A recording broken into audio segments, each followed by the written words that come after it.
dan juga pada dunia kita. Jangan digunakan untuk melakukan dengan telinga kita mendengar sesuatu yang haram.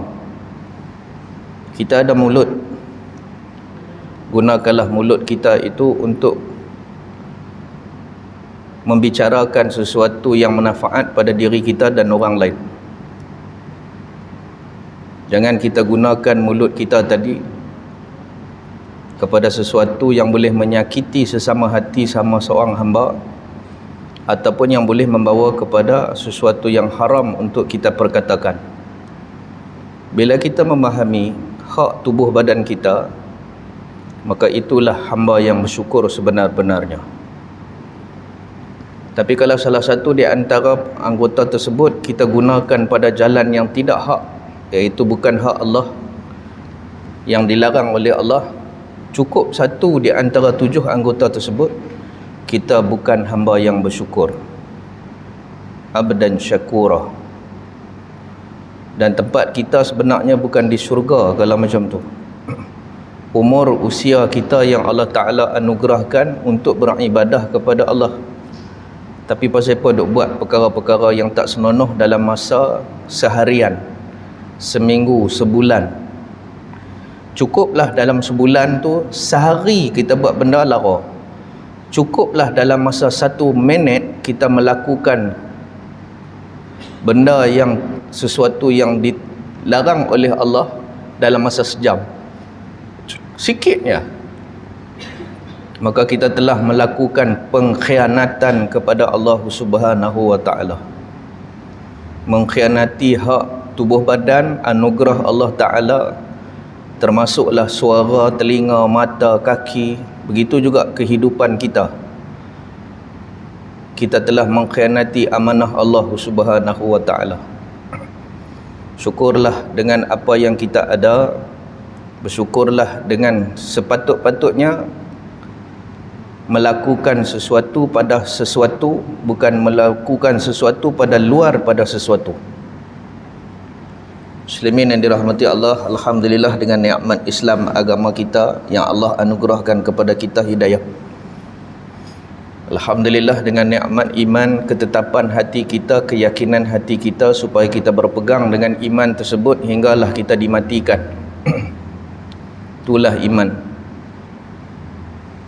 Ada orang rajin sembahyang tapi iman dia masih tidak naik. Dia masih ragu-ragu dengan Allah. Dia masih lagi dalam keadaan su'uzan dengan Allah. Mengeluh kesah. Sembahyang tak tinggal, tapi mengeluh kesah. Maka tidak capai lagi konsep iman yang sebenar-benar iman. Muslimin yang dirahmati Allah, dah 2 Syakban. Kalau di negara-negara Arab, kalau di Tarim Yaman sendiri, bila masuk bulan Syakban, dia akan tinggal habis kitab-kitab lain. Di Mesir sekalipun, bila masuk Syakban akan tinggal kitab-kitab lain, tak mengajar dah kitab lain, melainkan kitab hal puasa sahaja, hal Ramadan. Kita kena ulang sebab dia mai setahun sekali. Kadang-kadang silap-silap niat pun tak erti dah. Sah batal pun lupa. Ada yang kata kentut pun batal puasa. Itu sebablah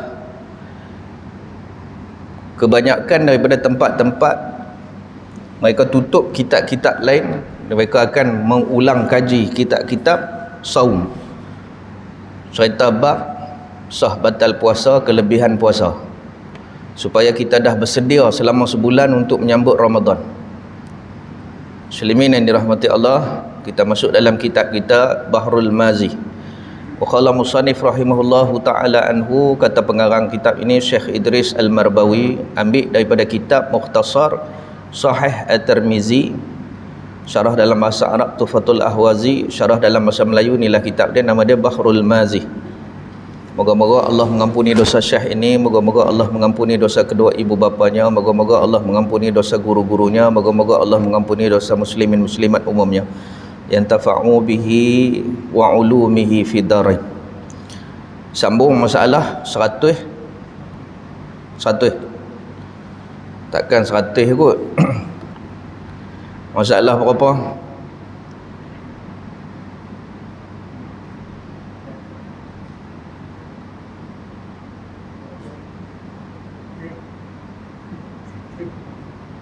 Lima. Okey.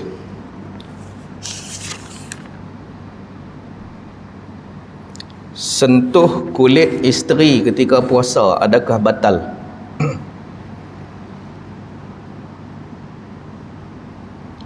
Tu saya masuk dah minggu lepas. Minggu ni kita masuk 152.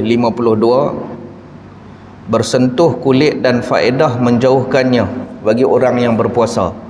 Makruh nah duk main keliti dengan isteri bulan puasa sebab kita takut jadi sesuatu. Maka dalam mazhab Syafi'i hukum dia makruh. Kata Imam An-Nawawi rahimahullahu taala dalam Syarah Muslim, telah berkata ulama bermula makna perkataan Siti Aisyah radhiyallahu anha di dalam masalah 151, iaitu saugianya bagi sekalian kamu memelihara akan diri daripada mengucup isteri, cium isteri dan bersentuh-sentuh kulit dengan dia. Jaga-jaga, kata Imam Nawawi mazhab Syafi'i. Maka jangan kesamaran kamu sekalian daripada diri kamu, sekalian itu seperti diri Nabi SAW pada harus mengucup isteri. Jangan samakan kita dari segi nafsu kita dengan Rasulullah. Rasulullah dia terpelihara, walaupun dalam musim bulan Ramadan Nabi ada kucup isteri, tapi jangan samakan kita dengan Rasulullah. Yang kita kalau kucup jadi cerita lain. Jangan samakan dalam dari segi nafsu kita dengan Rasulullah. Kita dengan Rasulullah tak sama. Rasulullah kahwin ramai, Rasulullah nafsu lain, kita nafsu lain. Itu kena tengok balik atas nilai. Okey. Dan sejahtera ia daripada berlaku pada kucup itu keluar mani atau keinginan berahi atau menyala naik syahwat dan lain daripada yang demikian itu. Lain, tak sama kita dengan Rasulullah. Rasulullah lepas daripada sembahyang witir, Rasulullah tidur Ustaz. Habis tu masuk waktu subuh, Nabi bangkit sembahyang fajar 2 rakaat. Kata Aisyah. Lepas tu Aisyah tanya, bukankah kau tidur tadi ya Rasulullah? Sebab kita faham orang tidur ni batal. Ini khilaf lah. Sebab ada hukum daripada situ yang diambil oleh Imam Syafi'i. Orang yang tertidur dengan keadaan pungkurnya tidak terlapik dengan lantai. Maka ditanya oleh Aisyah, adakah kamu tidur tadi? Tidak membatalkan. Nabi jawab, mataku tidur tetapi hatiku tidak. Jangan ambil ayat ni samakan dengan kita. Yang kita mataku tidur, hati pun loop semua. Itu kita. Yang kita samakan pula dengan Rasulullah. Ada hal hukum yang kita boleh kait, ada hal hukum kita tak sama. Muslimin yang dirahmati Allah. Maka jalan yang kamu pilih lebih baik tiada lebih daripada jauhkan diri daripada isteri. Ada lebih baik. Bulan puasa siang hari adalah lebih baik. Okey, itu kata Imam An-Nawawi dalam Syarah Muslim, kitab Syarah Muslim. Syarah Muslim, kitab hadis, syarah balik hadis tadi dalam karangan kitab Imam Muslim, Imam An-Nawawi. Okey, Syarah Muslim, syarah Sahih Muslim daripada kitab Imam Muslim, syarah dia adalah Imam An-Nawawi. 153 masalah. Bersentuh-sentuh kulit dengan isteri dalam puasa, apa hukumnya? Kata Imam An-Nawawi dalam syarah Al-Muhazzab, Mahazzab, selalu jam tahun ni, Tangzal patutnya ada syaddah. Apabila mengucup seseorang atau menyentuh kulit isterinya pada lain daripada faraj, dan zakar, atau menyentuh dengan tangannya akan kulit isterinya atau lain, maka keluar mani dengan sebab nyo pasal sentuh. Kita dah tahu kita tu jenis geram lebih, sentuh ya keluar. Kau jangan. Ada orang sentuh tak ada apa. Tak apa, jangan bandingkan kita semua sama. Sentuh terkeluar. Okey, maka dihukumkan batal puasanya. Nescaya batal puasanya, kata Imam Nawawi. Dan jika tiada turun mani, maka tiadalah batal. Dia kedua kata pergi sentuh buat apa? Kemaluan dia ke, dia sentuh kemaluan kita ke, dan sebagainya. Kena cerita tuan-tuan. Ilmu hukum ni kena cerita. Dok buat malu, lama-lama tak tahu apa langsung. Terus dan telah menaqal sahabat Al-Hawi dan lainnya akan ijma' atas batal. Ijma' ni sepakat batal puasa orang yang mengucup atau menyentuh lain daripada faras, maka keluar mani. Selain daripada bersentuh kemaluan isteri, tang mana pun, kalau keluar mani, ijma' ulama mengatakan batal sebab keluar mani. Maka inilah yang kami sebutkan akan dia, ialah yang mazhab dan yang mansus, dan dengan dialah memutus oleh pendapat jumhur, kebanyakan ulama. Maksudnya ada khilaf lagi lah.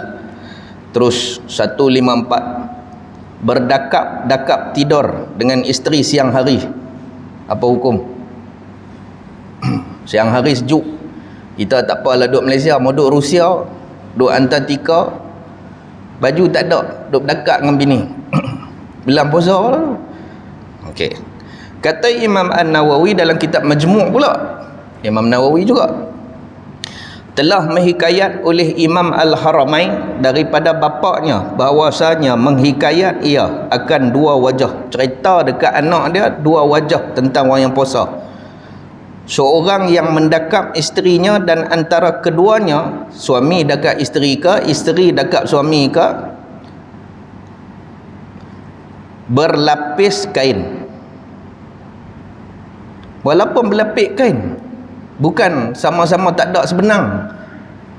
Dua-dua pakai baju, pakai apa? Tiba-tiba keluar mani.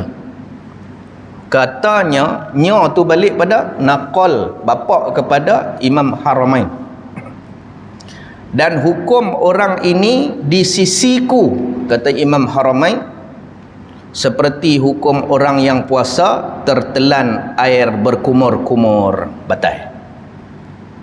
Dia kumuk, tertelan. Sama dengan orang dakap terkeluar mani. Ingat nak? Pergi tua-tua duduk dakap lagi ke? Mana tahu boleh enjin baru, mana nak tahu.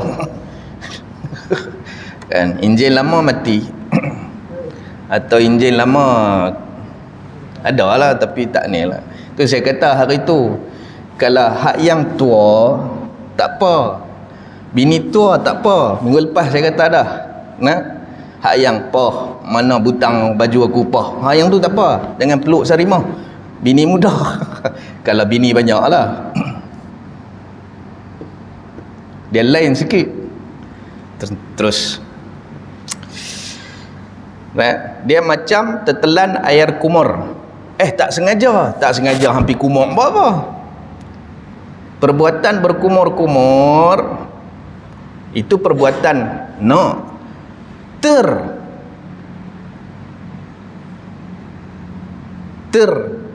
di sini kita sendiri masukkan ayak dalam mulut. Ter apa?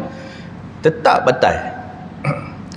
Okey, melainkan kita kumuk-kumuk, kita luah, ada lagi rasa ayak yang bercampur dengan liur, kita ludah lagi, ada lagi. Takkan nak ludah sampai ke petang kot.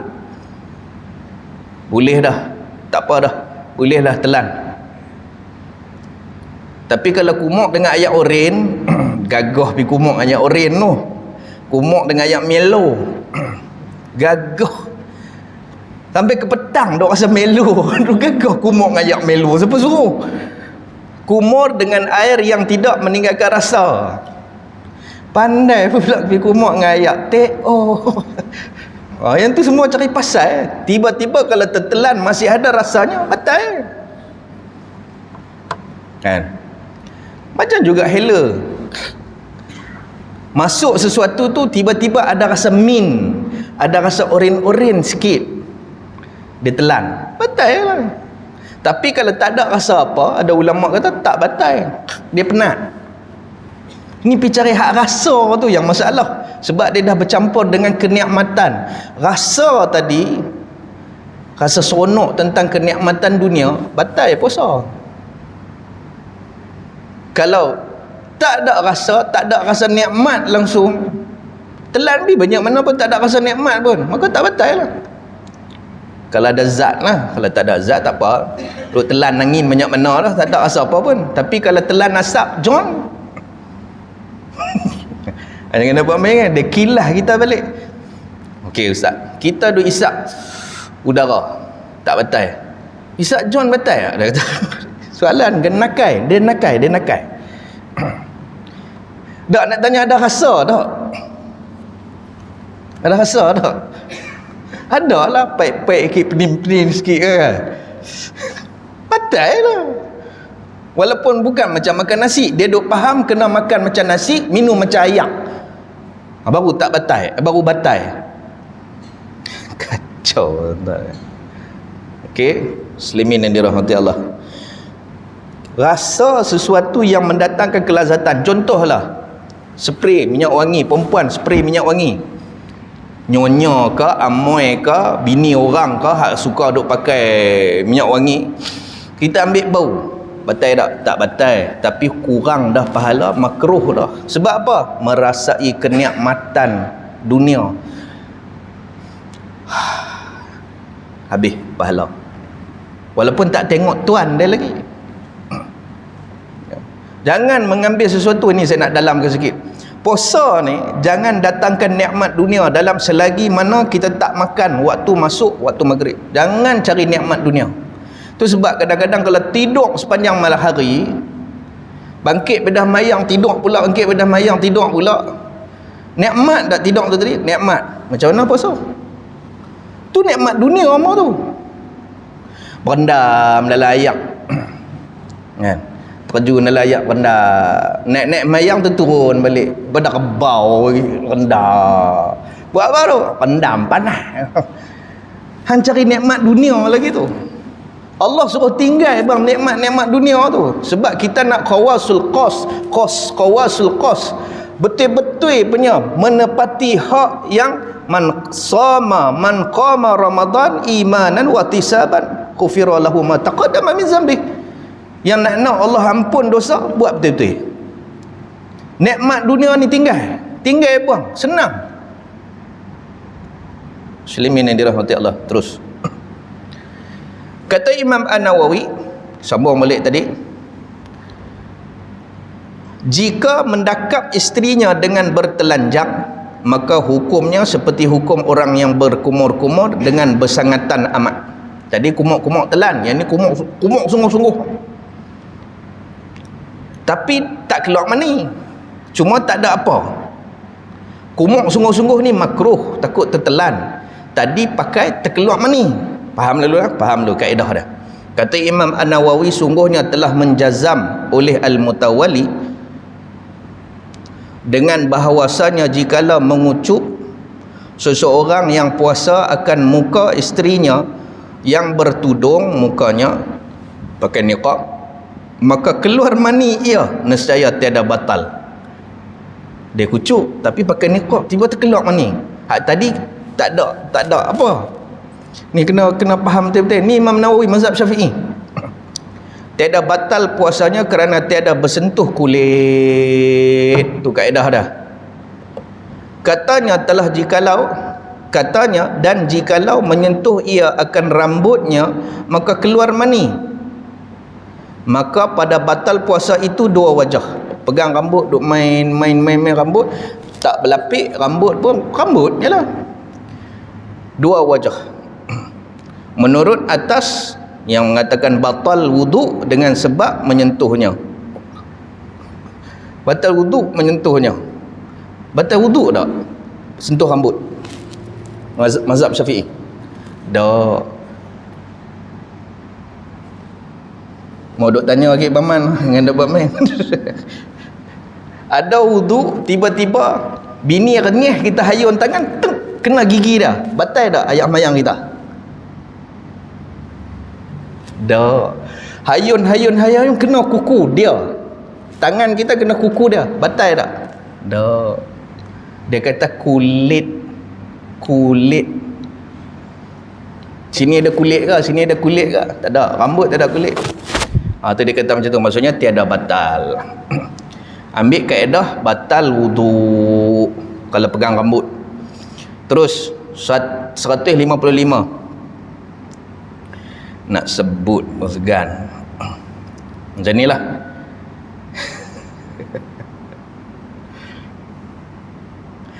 Orang puasa, dia dengan perempuan, dengan isteri dia, orang buh minyak kot lubang minyak. Kan? Dia bubuh kot exhaust. Faham kot no?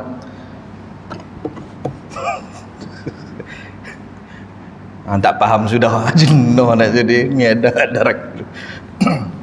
maksudnya liwat isteri.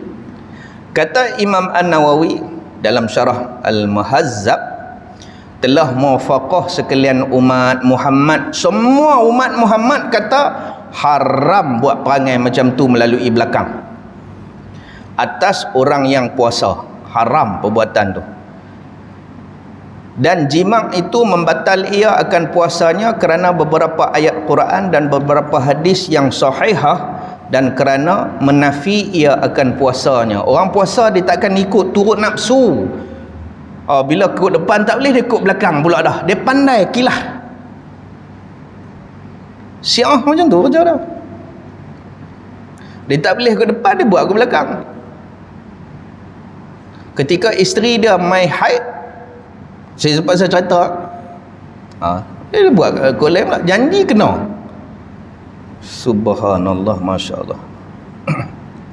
Maka membatal ia akan puasanya seperti makan, sama ada keluar mani atau tiada, maka batal belaka puasanya. Batal puasa satu, dosa buat benda tu tak mengaku dek Nabi SAW sebagai umat. Nah, baik, terus. Masalah 156, wati. Apa dia wati? Wati ni maksudnya menyarungkan pedang ke dalam sarungnya. Pedang, sarung. Itu dipanggil wati. Dukul. Ada orang nama wati. Wati ni maksud dia menyarungkan, dukulkan benda tu. Ma makna nikah? Apa dia maksud nikah? Nikah ni maksudnya menghimpunkan, wati, antara lelaki dan perempuan. Maksudnya mengesahkan dia boleh wati. Itu maksudnya wati. Wati. Tu olahraga wati. Wati juga.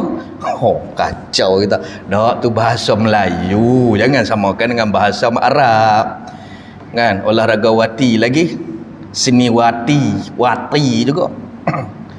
Ni nama wati ni.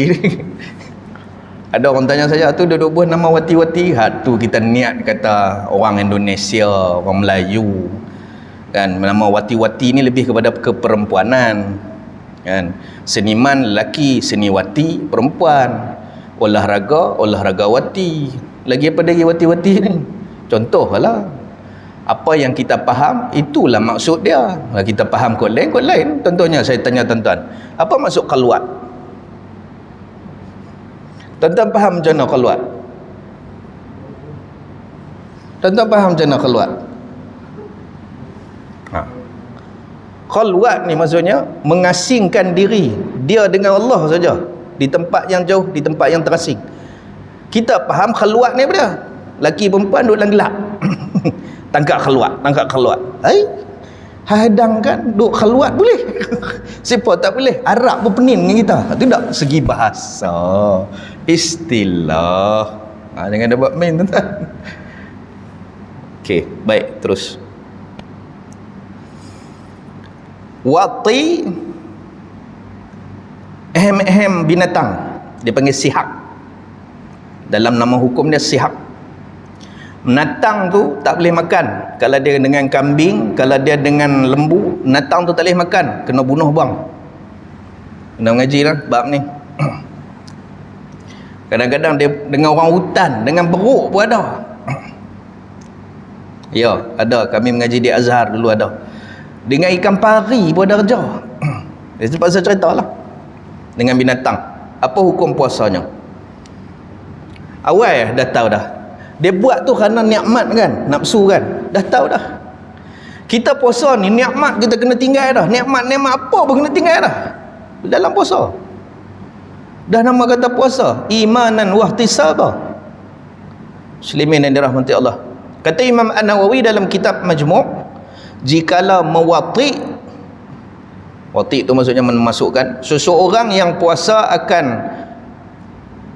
lelaki, ekzoh lelaki atau budak, atau dimasukkannya kemaluannya ke dalam ekzoh binatang. Nak kena cerita dah tuan-tuan, baca-baca nah. Nescaya batal puasanya dengan tiada khilaf. Semua pendapat mazhab Maliki, Hanafi, Hambali, Syafi'i tak ada khilaf, semua pendapat. Sama ada keluar mani ataupun tidak keluar. Dan kata Abu Hanifah, mazhab Hanafi, pada liwat itu seperti mazhab kita. Dan katanya pada binatang itu jika keluar mani nescaya batal puasanya, dan jika tiada keluar mani nescaya tiada batal, sama ada jima' ia akan isterinya atau gundiknya dan orang asing dengan zina atau wati syubhah. Ada bulan puasa dia keluar dengan mereka, ada bulan puasa dengan pelacur contohnya kan, batal. Cerita apa, maka sekaliannya membatalkan puasa apakala ada tahukan puasa. Dia kira dengan isteri saja hak 60 hari. Hak ni taklah sampai 60 hari, tapi batal dan haram perbuatannya. Malah dilaknat Allah. Pasal bulan puasa pun buat haram atas haram atas haram. Sampai dia tak hormat langsung bulan Ramadan ni. Itu dia betul tu. Terus, jima' dahulu daripada fajar, kemudian tiada sedarkan terbit fajar di dalam jima'. Dia tak tahu kata subuh masuk dah. Apa hukumnya? Tuan-tuan tahu tak kata kira apa lah? Duduk gagah lagi. Contohnya lah kan, kawan balik lambat jadi security. Balik pukul 5 pagi. Makan sok, tengok bini tak tahan, cerita juga. Tak tahu subuh dah, dia tak tahu kata subuh dah masuk. Contoh, kata Imam An-Nawawi rahimahullahu ta'ala, apabila jima' seseorang dahulu daripada fajar kemudian ditinggalkannya zakarnya serta terbit fajar atau mengiringi terbitnya dan keluar mani nescaya tiada batal. Mandi je. Ada orang duk tanya kan, kadang-kadang subuh haram tak mayang pun dia tidur sedap-sedap pukul 8 apa semua, sah tak puasa dia hari tu? Sah puasa dia. Yang dosa tak mayang subuh tu lah. Okey, kerana bahawasanya jadi ia daripada pesertaan isterinya yang mubah, dia dengan isteri dia yang diharuskan, maka tiada wajib padanya sesuatu, sebagaimana hukum terpotong tangan laki-laki yang mengambil qisas, maka mati yang diqisaskan daripadanya. Contoh, orang tu dia kena potong tangan, qisas sebab mencuri melebihi pada had. Potong-potong tangan, tiba-tiba dia mati, tak boleh hukum kata kerana potong tu. Tak, mungkin ajal dia sampai. Kerana cara potong ada tuan-tuan lah. Bukan kata potong ikut dan. Potong kena betul-betul dengan sendi. Lepas tu celup dalam air, dalam minyak panas supaya berhenti darah. Kita takut kalau darah tu keluar banyak menyebabkan kematian. Tu ada cara potong. Sekali lagi dia petikai bab hudud pula, bab qisas. Saya tak mahu kata hudud, saya kata qisas. untuk hukum orang yang mencuri. Terus tapi kalau orang pancung nak kena celup dalam minyak panas tak? Cerdik pula tu. Dia mencuri melebihi pada had, dia kena potong tangan kiri dulu, kanan jangan lagi, kata berselang, sebab nak bagi lagi untuk dia ambil ayat mayang, kukut dia bertobat. Kali kedua jangan tangan kanan, pi kaki dulu, kukut dia bertobat lagi, bagi ada dak untuk dia baik. Tiba-tiba dia bunuh orang, maka hukum dia kena pancung. Bila dia kena pancung tu kena celup tak? dalam minyak panas supaya darah jangan keluar. Kan silat-silat dia tanya juga. Kalau tangan tu hidup lagi, celup supaya darah jangan mengalir. Kalau kepala dah keluar tu, awak hidup lagi ke? Jawapan dah. Aduh, Muslimin ni rahmati Allah. Terus memandang perempuan lalu keluar mani, apa hukum puasanya? Gagah duk tengok iklan, gagah lagi. Duk kata layan gitu, layan. Anak tengok TV, tengok ada iklan. Dia pun layan. Nasib baiklah cerita Hindustan tak ada sangat dah. Dah bunyi dah. Okey. Kan? Hak yang TV3 tu pun petang-petang duk tunjuk Hindustan bulan puasa. Siap dengan menari tunjuk pusat. Samih gamel ke apa ke saya tak tahulah. Kan? Tengok terkeluar. Kacau. Apa hukum dia? Terus kata Imam Nawawi rahimahullah taala, apabila memandang seseorang kepada perempuan dan seumpamanya, tak kira lah dia pandang pondan ke, dia pandang jadi silap pondan segak pada hak yang ada. Contohlah yang menyebabkan dia bersedap-sedap lalu keluar mani, dengan sebab yang demikian itu nescaya tiada batal puasanya, sama ada diulang-ulang pandang terkeluar, tengok terkeluar. Sadaqallahul azim. Takat tu saja tuan-tuan, nanti kita sambung minggu depan. Kena bincang tuan-tuan. Ni yang kata ulama Yaman, Habib Umar, dia akan ulang bab puasa sampai masuk Ramadan, supaya kita ingat balik tentang kita nak berpuasa tu yang betul-betul macam mana hikmah dia. Takat tu saja tuan-tuan. Minta maaf kalau ada terkasar bahasa, terlajak bicara. Yang baiknya daripada Allah Subhanahu wa taala, segala keburukan tu daripada diri saya sendiri. Aqulu qauli hadza wa astaghfirullah li wa lakum wa lisairil muslimina wal muslimat. Bismillahirrahmanirrahim. Allahumma faqihna fid din wa 'allimna ta'wil ila siratikal mustaqim. Allahumma ja'alna minan najihin wal faizin fid dunya wal akhirah. Allah wa sallallahu ala sayidina Muhammad wa ala alihi washabihi ajma'in walhamdulillahirabbil alamin. Assalamualaikum warahmatullahi wabarakatuh.